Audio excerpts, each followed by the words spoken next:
Bonjour et bienvenue dans cette émission de Diversité Plus. Aujourd'hui, nous allons parler de l'albinisme sous le regard de notre invitée Princesse, une des seules mannequins albinos du Canada.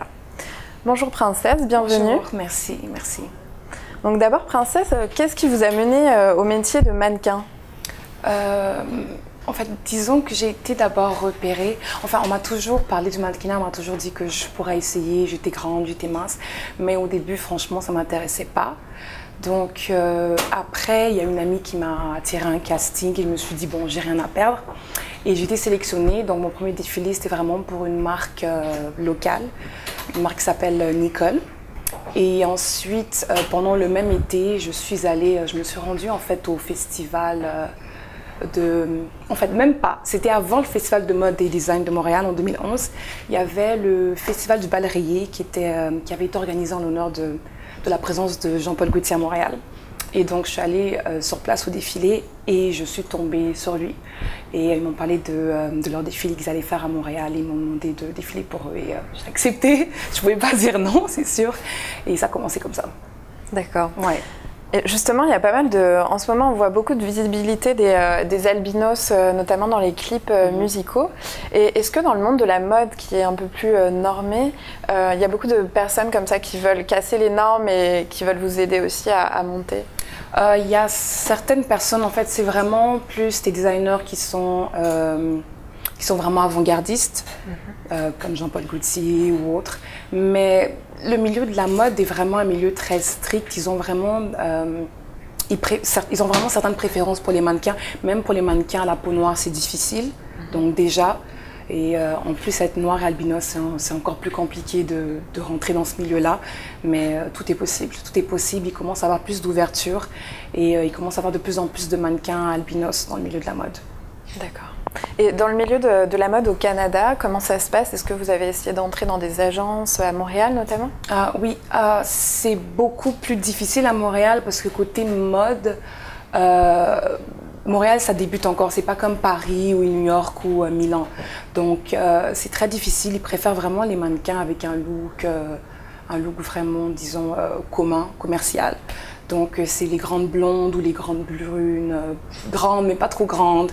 Donc c'est même les mannequins noirs, je connais beaucoup de mannequins ou beaucoup de mes amis à moi qui ont la peau noire et qui ont de la difficulté à trouver des agences. Parce que des fois les agences ont des quotas pour les mannequins noirs. Donc imaginez pour le reste, oui, ils en ont. Donc c'est pas facile, c'est faisable. Donc comme moi j'ai commencé à faire le tour des agences, la réponse était toujours la même. Bon, j'ai un look atypique, j'ai un physique particulier. Donc eux, ils ont peur en fait de pas trouver de clients pour moi ou de pas savoir en fait quoi faire avec un look comme le mien. Donc ils me disaient toujours bon, vous êtes intéressante, mais c'est pas ça qu'on recherche ou vous avez un look trop différent pour notre marché. Donc, c'était pas évident. D'accord. Ouais. Et donc, Princesse, quelles sont tes inspirations? Est-ce qu'il y a d'autres mannequins qui t'ont inspiré dans la mode? Oui, il y a ces deux mannequins américains. Il y a un garçon qui s'appelle Sean Ross et il y a une fille, je crois, qui s'appelle Diandra Forrest. Et Sean Ross, je pense que c'est le premier mannequin albinos qui a vraiment réussi dans le milieu. Dont on entend le plus souvent parler. Il a été dans les vidéoclips par exemple de Beyoncé. On le voit souvent surtout sur les réseaux sociaux, il est très actif et il donne souvent des conférences, des interviews. Il essaye vraiment de pouvoir, à travers justement son image et à travers sa carrière, d'inspirer les gens et de conscientiser aussi les gens par rapport à l'albinisme. Et il m'a vraiment inspirée parce que j'ai compris que grâce à lui, c'est possible. Et j'avais enfin une personne à laquelle je pouvais m'identifier. Donc j'étais vraiment contente parce que bon, il y a plein de top modèles, il y a beaucoup de mannequins que tout le monde connaît, mais il y a des personnes qui me ressemblaient. Donc je me disais bon, c'est pas possible pour moi. Et quand j'ai découvert, j'étais vraiment contente de voir que il a pu ouvrir la voie pour les autres. Et c'est vraiment le début justement d'un changement aussi dans le milieu de la mode. Donc je pense que c'est une très bonne chose et je suis vraiment contente que de plus en plus de mannequins albinos commencent à briller sur les scènes, donc c'est vraiment intéressant, c'est vraiment bien. En dehors du milieu de la mode, par rapport même votre enfance, qu'est-ce que c'est de vivre avec l'albinisme? Est-ce que c'est difficile ou est-ce que les gens l'acceptent au Canada? C'est difficile à dire, je veux dire, pour moi, en fait, ça n'a pas été vraiment difficile dans le sens où je ne suis pas la seule déjà albinos dans la famille. Ma sœur aînée est albinos aussi. Donc, pour moi, c'était normal. Ça a toujours été normal. Mais quand je suis arrivée au Canada, ça a été très difficile dans le sens où à l'école primaire, j'ai été victime d'intimidation. Et je me suis rendu compte que malgré qu'on est au Canada, ici, c'est pas connu, les gens connaissent pas, ils savent pas ce que c'est. Donc, ça a vraiment été difficile pour moi parce que pour la première fois de ma vie, j'étais confrontée à ma différence. Enfin, j'ai toujours su que j'étais différente, mais pour moi, c'était normal d'avoir une peau plus claire que tout le monde. Donc, quand je suis arrivée ici, j'ai compris que finalement, je suis pas normale. Enfin, pour les autres. Donc, Princesse, tu as des origines congolaises. Oui. J'ai vu qu'il y a pas mal de discrimination et de violence dans certains pays d'Afrique envers les albinos. Mais qu'en est-il de la situation au Congo, justement?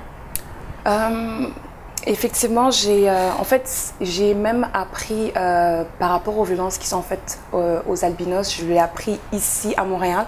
Parce que moi, quand j'étais au Congo, j'ai pas subi de violence ni de discrimination. Et en fait, ce qui se passe là-bas, c'est que les gens savent plus ou moins ce que c'est, mais il y a tout un mysticisme autour de l'albinisme. Donc les gens pensent que, généralement les gens pensent que c'est un handicap, ou sinon ils pensent que c'est une malédiction, ou ils vont penser que une femme qui met au monde un enfant albinos est une sorcière. Donc il y a tous ces mythes qui tournent autour de ça. Moi, j'ai entendu dire que, en fait, on m'a dit qu'on croyait que les albinos pouvaient, par exemple, disparaître la nuit ou voler. Ou j'ai entendu, je pense que j'ai vraiment entendu beaucoup de choses, mais je n'ai pas été témoin, ou du moins, j'ai pas été victime de discrimination, de violence. Par contre, c'est très récurrent en Afrique de l'Est. En Tanzanie, par exemple, ils sont chassés pour leurs membres à des fins de... en fait, leurs membres sont réputés pour avoir des pouvoirs magiques. Donc, on les tue, on les démembre pour pouvoir faire des potions ou toutes sortes de gris-gris. Et c'est vraiment aberrant. En Tanzanie, justement, a eu lieu cette année la première journée mondiale de l'albinisme. Mais selon toi, est-ce que c'est suffisant? Puis quelle autre recommandation ferais-tu pour remédier à ce fléau? Je pense que c'est déjà un bon début d'avoir une journée internationale de l'albinisme. Mais je crois qu'il faudrait faire plus, surtout au niveau de l'éducation, parce que les gens ne connaissent pas. C'est vraiment ça le problème, donc ce serait bien de pouvoir conscientiser les gens, de pouvoir leur donner de l'information pour qu'ils savent. Je pense que ce serait bien de l'apprendre par exemple à l'école ou dans les hôpitaux quand les femmes vont pour accoucher, que bon, elles accouchent d'un enfant albinos, ce serait bien que les médecins puissent leur expliquer ce que c'est ou en fait, qu'est-ce qu'elles devraient faire pour prendre soin de cet enfant-là qui a besoin ou qui nécessite beaucoup plus d'attention. Et souvent, j'ai eu à rencontrer des femmes qui ne savaient pas comment prendre soin de la peau de leurs enfants. Et donc, elles venaient parler à ma mère, elles posaient des questions.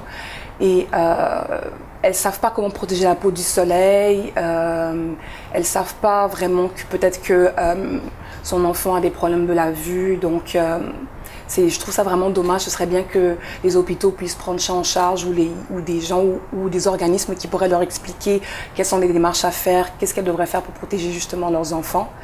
Et ce serait aussi bien qu'on puisse l'apprendre à l'école, par exemple dans les cours de biologie ou autres. C'est intéressant de pouvoir enseigner ça aux enfants pour qu'ils comprennent que c'est juste une couleur de peau, c'est pas plus compliqué que ça.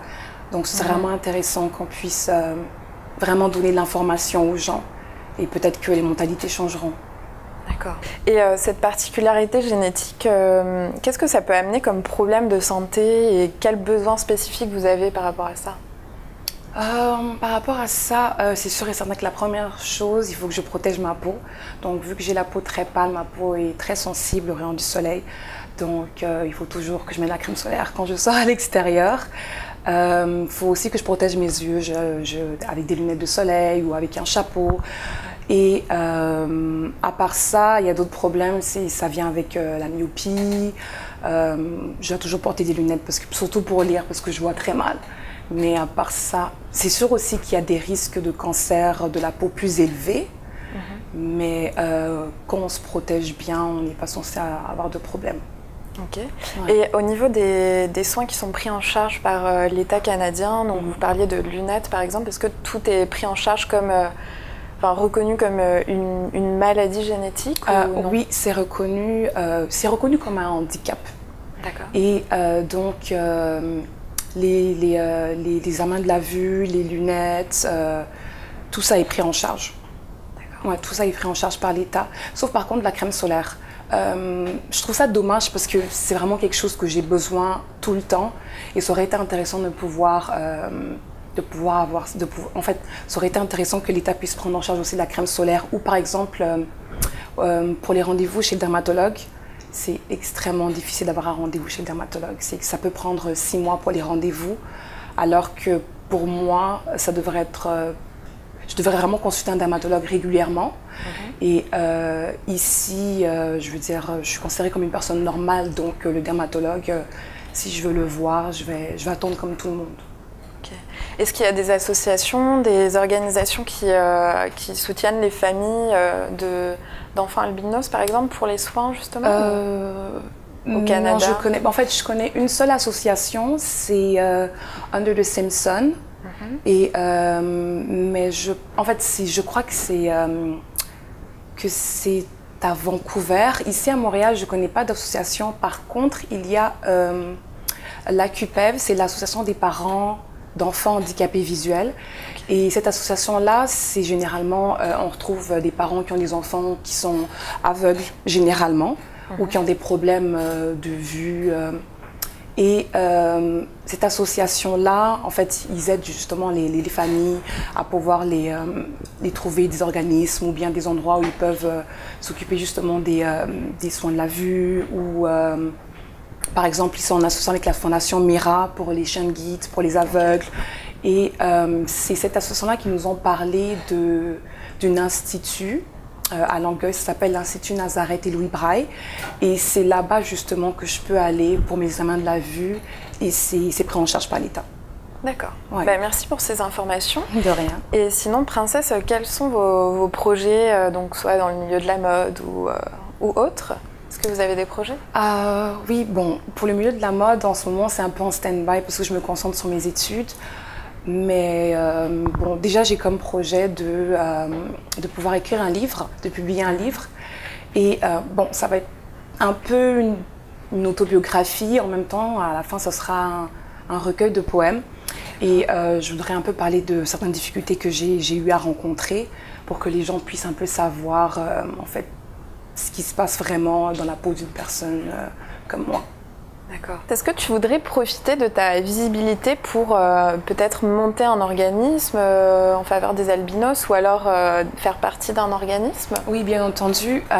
J'ai une amie à moi qui a une association qui s'appelle ANIDA, donc l'Association nationale et internationale de la défense des albinos. Donc, elle, en fait, son association, elle habite à Paris, mais elle voyage beaucoup en Afrique pour faire des dons de crème solaire, par exemple, de lunettes ou de tous les produits qui pourraient aider justement au traitement de la peau des albinos en Afrique. Et normalement, cet été, elle devrait être au Congo et elle devrait faire affaire avec les autres organismes sur place pour faire ses dons.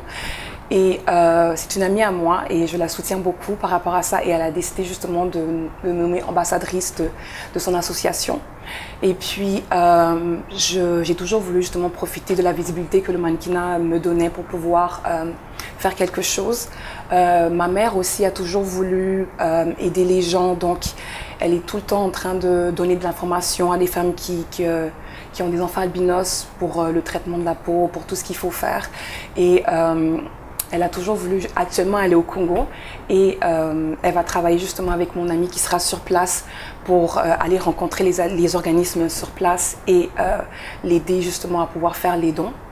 Et je pense que c'est une très bonne chose parce que les produits comme les crèmes solaires coûtent extrêmement cher et les gens au Congo n'ont pas nécessairement l'argent pour pouvoir se procurer les bons produits.